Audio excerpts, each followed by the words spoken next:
Hi, I'm Lou, another episode of My Car Story. We're in Milwaukee at the World of Wheels. Come on out, Google World of Wheels. They've got great shows across the country. I'm here with Randy. Randy, what's your last name? Thomas. Randy Thomas. And I'm going to jump right to Randy because he's got so much information on such a cool car. Randy, first of all, tell us the year and what kind of car you brought today to the World of Wheels. It's a 1966 GT40. 1966 GT40, okay. And this is actually painted in the Le Mans winning colors that Bruce McLaren and Chris Amon drove to victory in the 66 race. Okay, I'm going to do one thing before we show your car. I want to make sure that they see all of this detail so that they can pause on it at any time. But while we're talking, Randy, and they're looking at this, give a shout out to your business. Tell me about your business. I own a business called Performance Unlimited in Hartford, Wisconsin. And we do a lot of suspension and drivetrain work for the Shelby Cobras and GT40s, the replicas and the originals.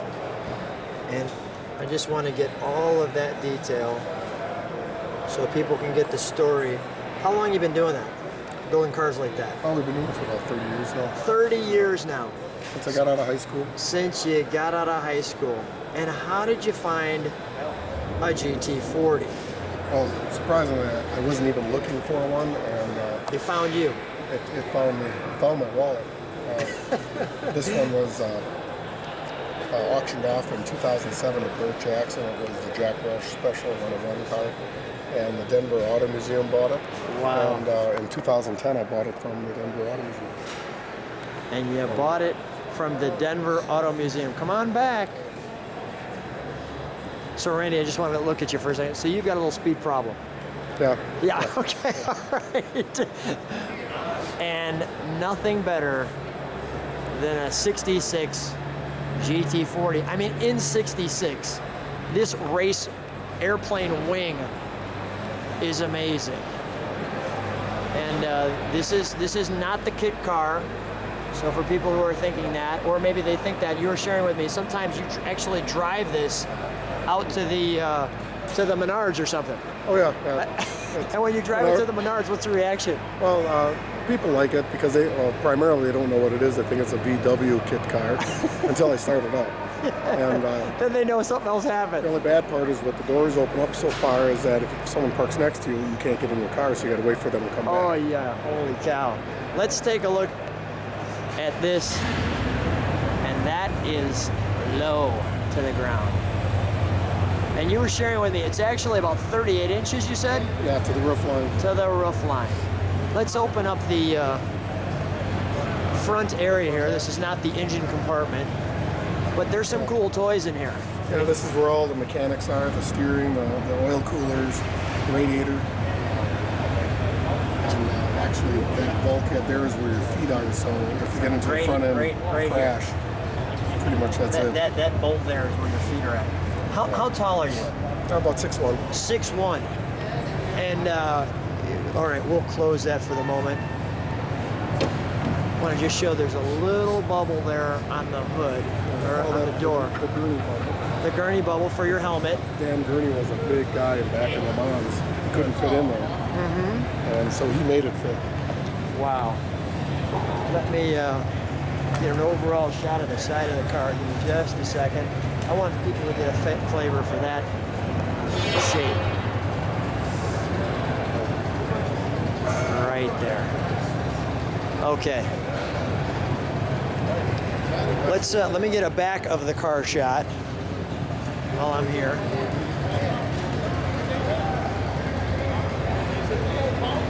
You know, I shared with you, the only thing cooler in 66 than this vehicle right here at the time was probably the Batmobile. I mean, you know, you're about 5, 6, 7, 8. You know, at that time frame, if you were my age, and that was it. Share with me what these vents are for.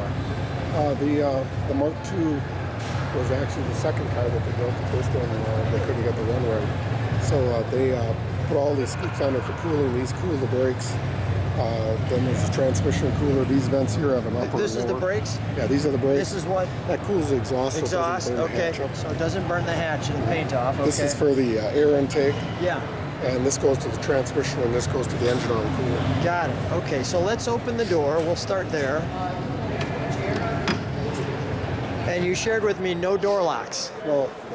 Because it's a race car. Wow. So here's the back window where your engine is. So this is all sealed off. And the steering wheel's gone, not on purpose, but that's so you can get into it. By the way, there's the steering wheel, so people know that it's there. But we're doing this so that we can turn on. Is that the engine on switch? Is that what that? Okay.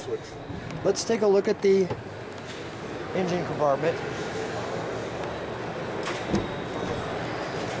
Now, is this just one massive piece of fiberglass? Yeah. Or?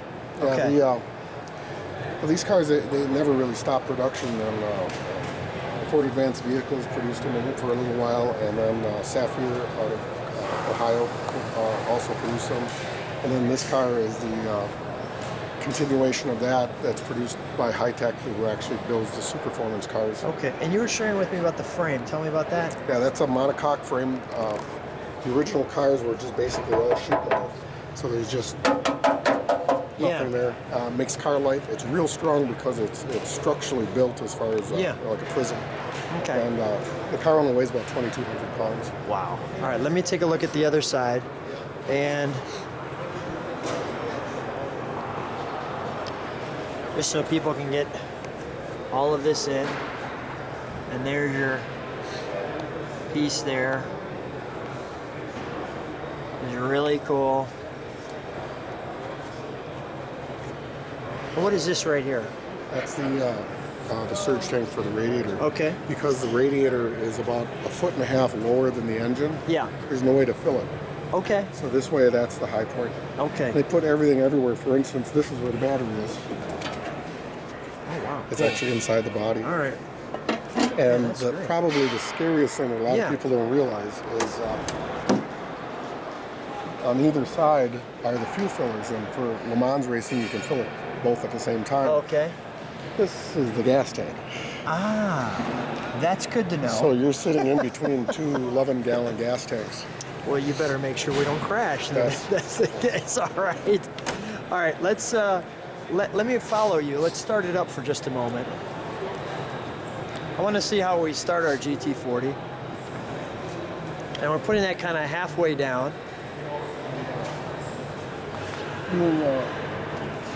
Oh, Randy, that's shut. That's okay. That's okay. We can open it in just a second. Fuel injected. All you do is turn this on. Okay. And just push the button.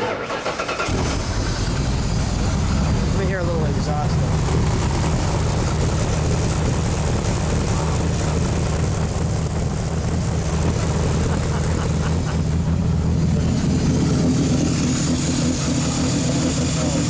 Real snap.